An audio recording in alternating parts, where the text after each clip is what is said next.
Aaron Ingram, what's up, my friend? How are you? Good, good. How are you doing, Stu? Doing good, man. I like that background. It almost looks like Colorado, but I know you're not in Colorado. Yeah, no, this is like if you saw the office behind me, you'd understand why I had another image that wasn't real behind me. But I don't know, this is So I just so know cool to me, so I threw it up there. I like it, man. Like you're like high up looking over some, mountain valley view there. It looks good, man. It reminds me of Colorado, but I know you got like construction going on in your current house and location. I know you're busy doing a whole lot of stuff, but yeah, thanks for jumping on. And I just want to highlight you and everything that you're doing. So let's kind of get into it if you don't mind. If you would just kind of give a background about who you are and what you're doing. Yeah, I appreciate it. So my name's Aaron. I grew up in Washington State, went off to the Naval Academy at 18, like some other Nice. people I know in this community. Yep, yep. So graduated with the class of 12. I was a systems engineering major. Went off into naval aviation, where all the greatest of God's children go. And we we spent 2 years moving around, bouncing around, doing the training, and then went off to fly the P-8 in the Navy, and that's the replacement for the P-3, which is an old dinosaur now, retired, Yep. past its lifespan. So no, I was on the P-8, and that was a great time. We enjoyed that community, those missions, those deployments, all that was an awesome experience.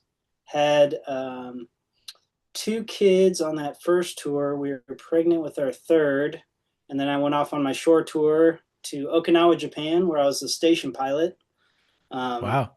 that's where all the future commanding officers go, to be a station pilot. No, it's a career killer, but it was the most fun, the best tour that I had. It was really fun. So we spent 4 years as a family in Japan. Had two of my kids out there in Okinawa. Just loved the Japanese culture a ton when I was out there, and we also came to faith when we were out there. So that was It's truly a awesome. blessing and an amazing time for our family. That Amber and I were both baptized. We did like a whole marriage rededication at our 5 year anniversary. Because man, our whole life was falling apart at that point.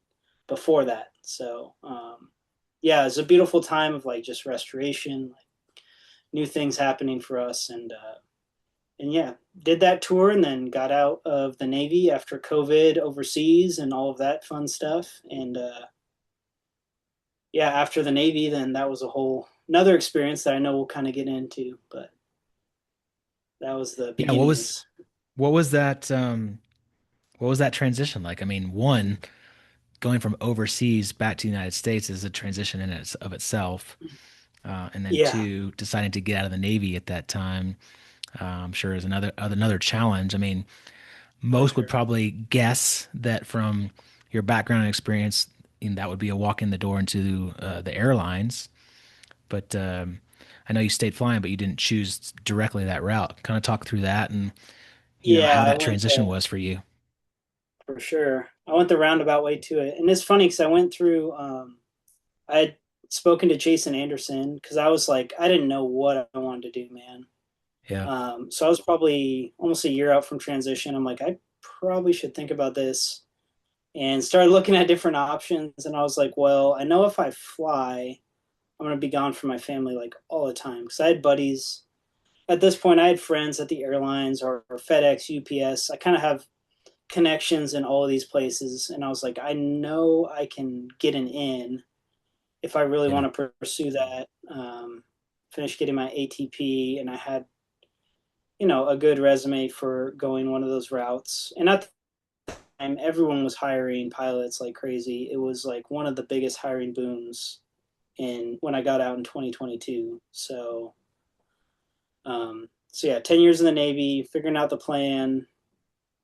Talked to Jason Anderson. He asked me some crazy questions that I was like, I don't even know what you're talking about, dude. But I could tell that like we weren't speaking the same language and that I was missing something.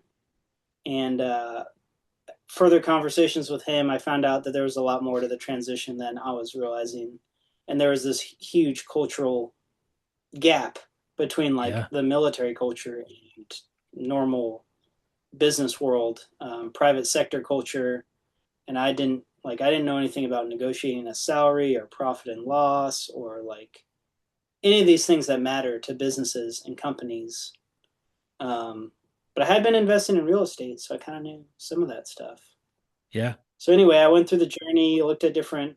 I connected with Jason first because he was in aerospace and defense, and I thought maybe, I have an engineering background. I was in aviation.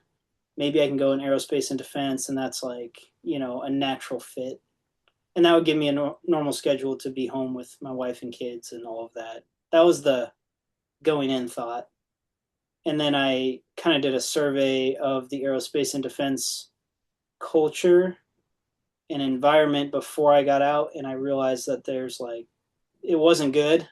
Things were on a decline, and people were losing jobs, and the environment wasn't like a growth environment. Wasn't well Okay. positioned for what I would have been looking to do. And so I kind of nixed that, and then I was like, well, what else do I know? I know real estate.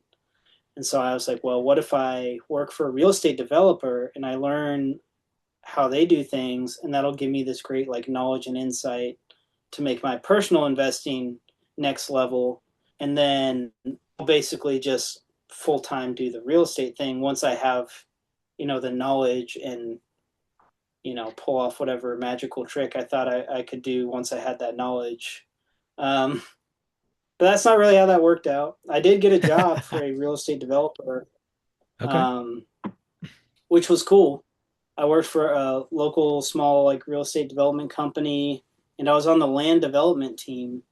So I learned how they build neighborhoods basically like on the front end. Once they acquire the land and they're starting to build it out and do the different phases, I learned all about how they set up water treatment plants, wastewater facilities, all the environmental requirements with all that, like Wow. how they get dry utilities, wet utilities, how they pave the roads and budget everything, and how they schedule the project and work with the engineers. And I learned a ton over like 9 months.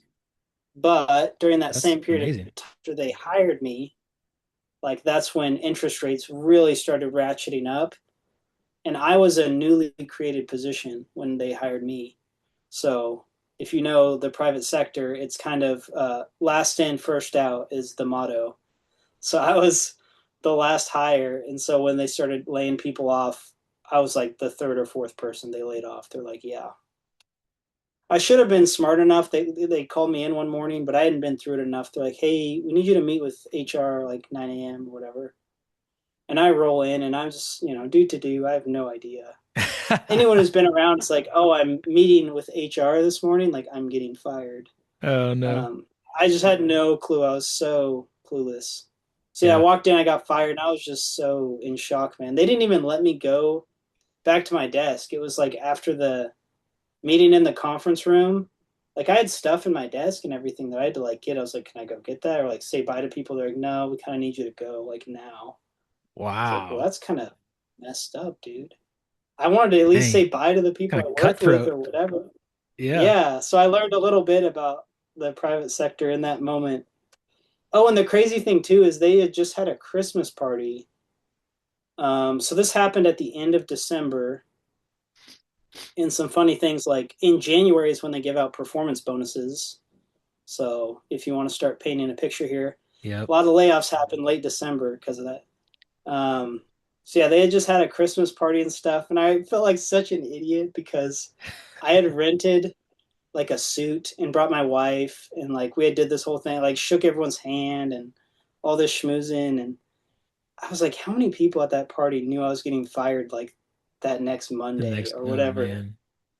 I was like, that's so messed up. If they would have just told me, I could have like, hey, can I just skip the party at least because I'm not gonna have a Save some job? money on the suit rental.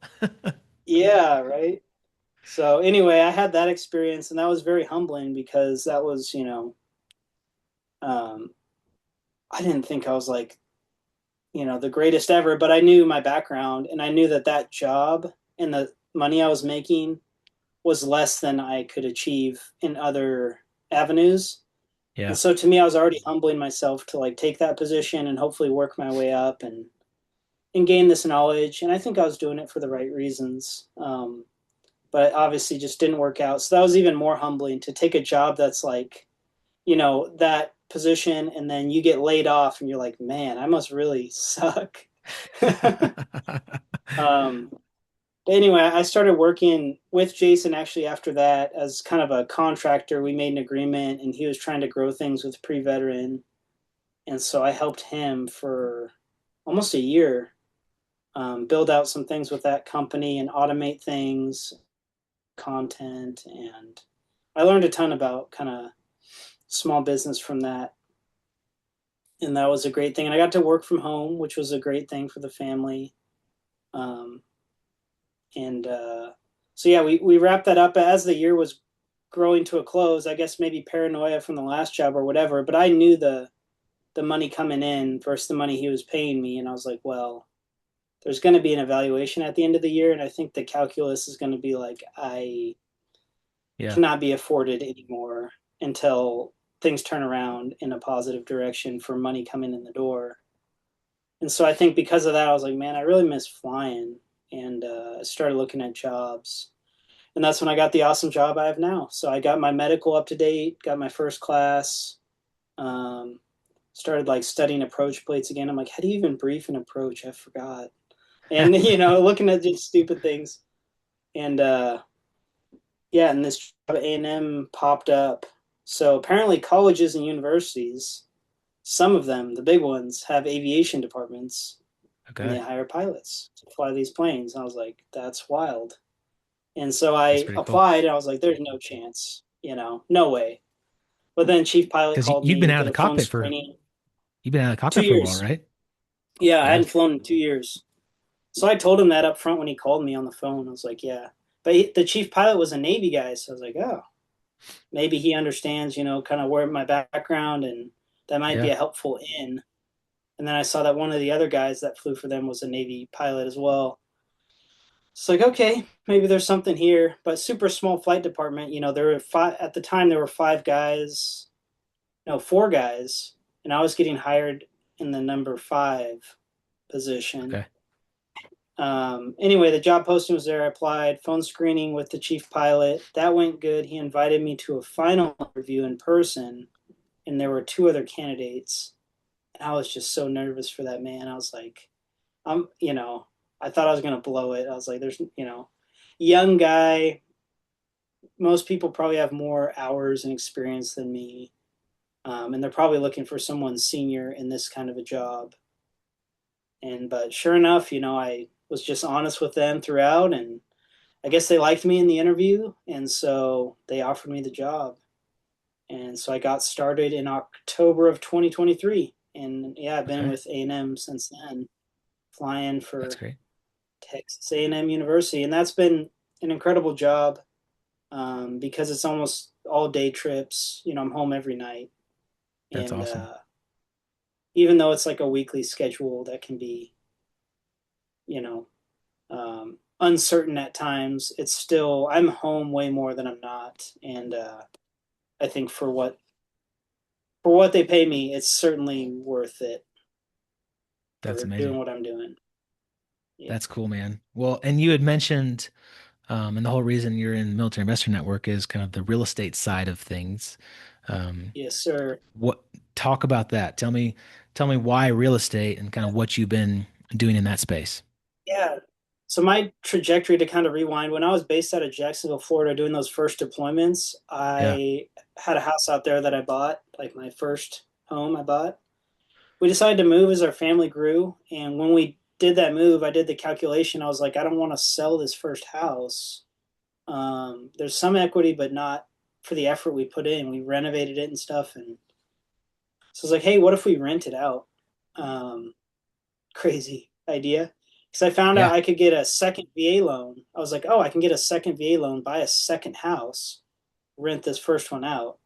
Yeah. Now, if I would have known what I was doing, I would have like house hacked, done a multiplex, and like been way better about everything. But still worked out good.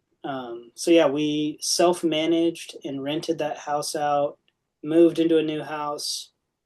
At that point, I was officially a landlord and I was rich. I was like the real estate investor, greatest of all time. I had one Yeah, you rental were. property. I knew everything, and like, dude, pretty much at retirement. And Yeah, no, dude. as you know, like things happened, and I got very lucky a few times. That house almost flooded. I didn't have any flood insurance, so I learned quickly about some of these things. Like, Yeah. oh, if you live in a flood zone, you should get flood insurance. Yep. And anyway, so I ended up like on deployments, I would make extra money. We get per diem as maritime guys, so we're super spoiled. I would Yep. save all that money, save or invest all that money, and then I'd use it to buy another rental property after deployments. And so that's kind of how I got into it. So I ended up with like two or three in Jacksonville. And then we got orders to Japan, went out there. I was like, man, I want to keep investing, but I'm in Japan. That sucks. Yeah. And how How do am you I do going to do that? that? So I read David Green's book, Long Distance Real Estate Investing. And I already read like Scott Trench's book on what is it called, Set for Life, Yep. and Rich Dad Poor Dad had a big impact on me. And I had read some of Brandon Turner's stuff, and I really liked his like Low No Money Down and some of his other books about how he got started. So I was super into Bigger Pockets and all of that. But the David Green long distance real estate investing kind of changed my whole mindset. I was like, oh, we live in like the 21st century, and there are tools and technologies out there that mean that I can invest where I don't live, and Yep. I can actually use systems. Which, dude, I'm a systems engineer. Like, I should have thought of this, but Yep. you can use Yep. systems You and me both. to actually organize and help you with this process and make it, something that's achievable and not just a crazy bad idea. And at first, I was like, okay, here's how I'm going to start. And this was actually a good thought, was like, don't buy huge rehabs, buy properties that are already fairly squared away, and then find a good property manager and start renting them out. And then as I build things up, then I'll find, more project houses, make a relationship with some contractors, and then go from there. And that's pretty much what I did. Okay. But when I realized I could invest anywhere, I did a bunch of analysis, and I found like, all right, what cities are still affordable but growing where I can get cash flow and appreciation. And I came on Huntsville, Alabama. Okay. So that's where most of my rentals are now, is in the greater Huntsville, Alabama market. And did you start that And while you that's, were in Japan? yeah, I did. Okay, so you started buying in Huntsville, Alabama while you were in Japan, and then from there you Uh-huh. moved to Texas, and you're still investing in Huntsville, Alabama. And so, In like, Alabama. a lot of people would look at you and be like, "That's crazy." Kind of So, crazy. how how did you how are you doing that? Systems, man, technology. No, so I mean, I learned to use crime maps and to, drop the pin on Google Maps and like look around the street and to look at school districts and basically figure out like, hey, let's start at the top. What is the nicest area of town? The very best. That's not where Yeah, I'm buying properties. yeah, Um, you know, that's where everyone's probably a owner and is buying their property, and there's not many renters, and the rent to price, the math doesn't work. yep, Let's find the areas that are on the outskirts of those areas though, that are still nice, still good school district, still below average crime, but that there's more renters and kind of blue collar folks who are living in there, maybe some families and things like that. And that's where I looked for opportunities, was usually outside of the immediate metro area. What are the nicer suburban areas? And then just on the outskirts of that, where are the, maybe B minus kind of spots where I would be comfortable living with my family. I wouldn't be scared to live there yeah, personally. Might not be my top choice, but decent enough areas that were affordable, that I could cash flow and maybe even do bird deals.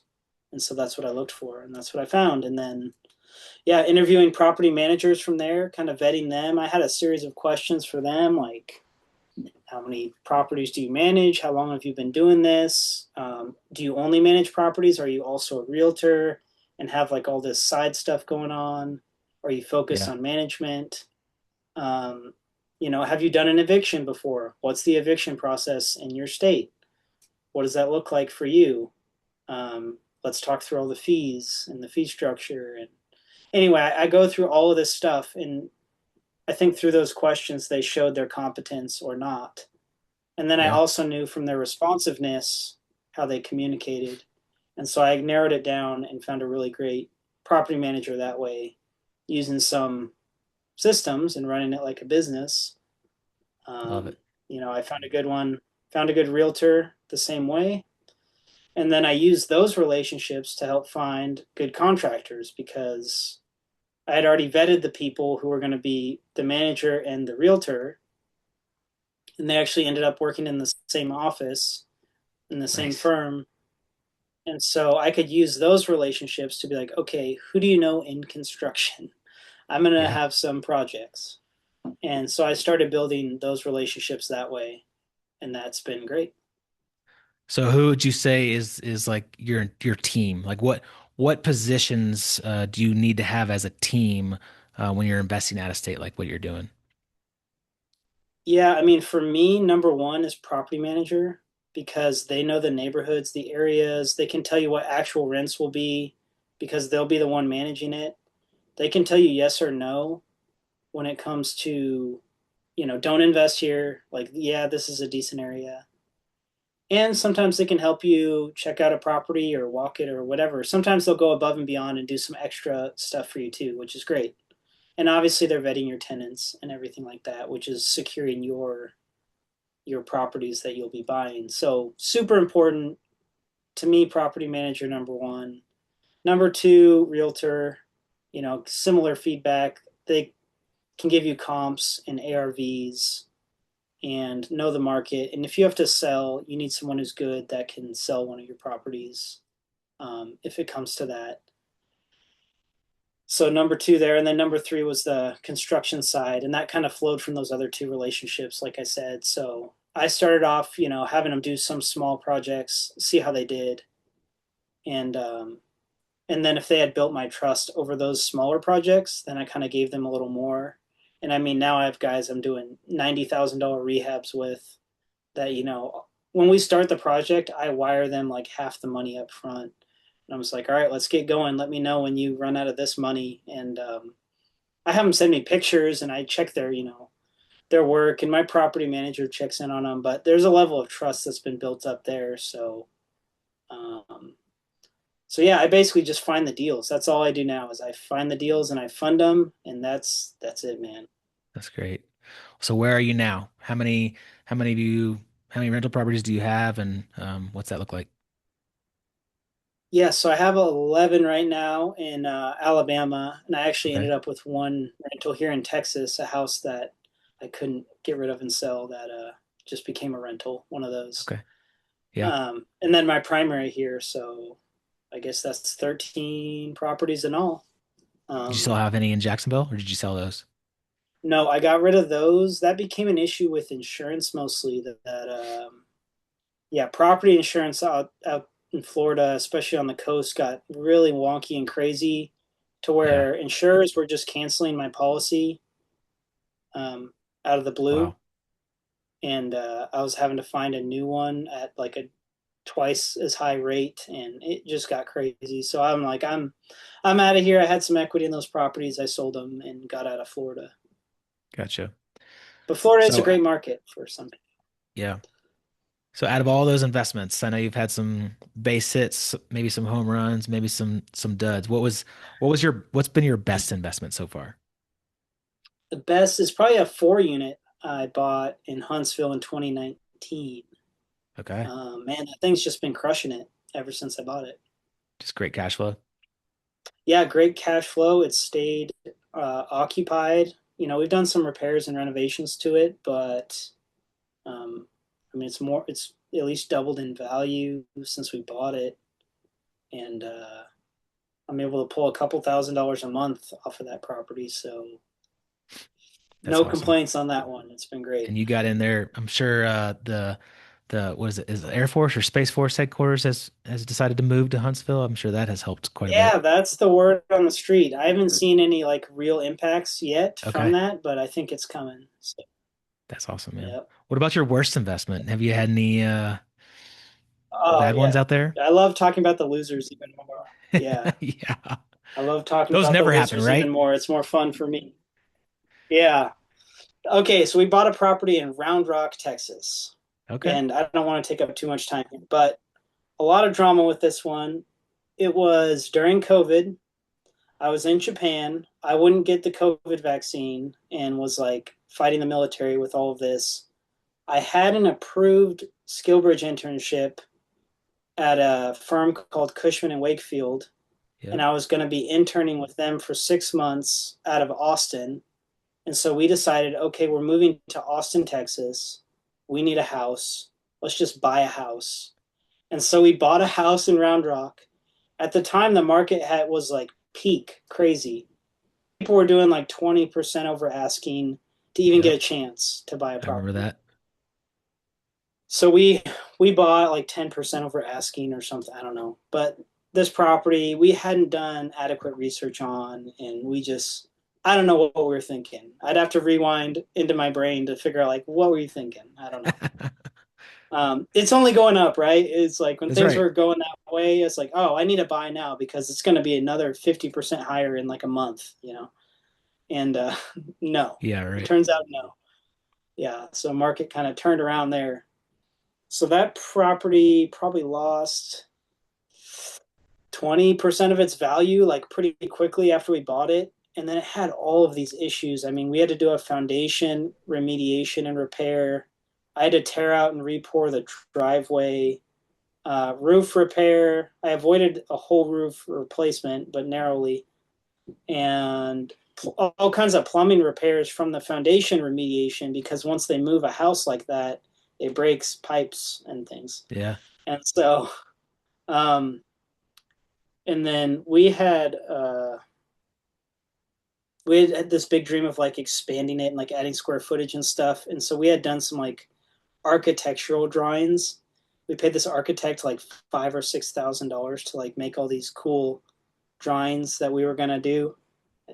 Wow. So dumb. I literally I don't know what we were thinking, but I ended up sinking, $60,000 into this house, and meanwhile it had gone down in value by about $40,000. Wow. So I'm like $100,000 in the negative on this thing.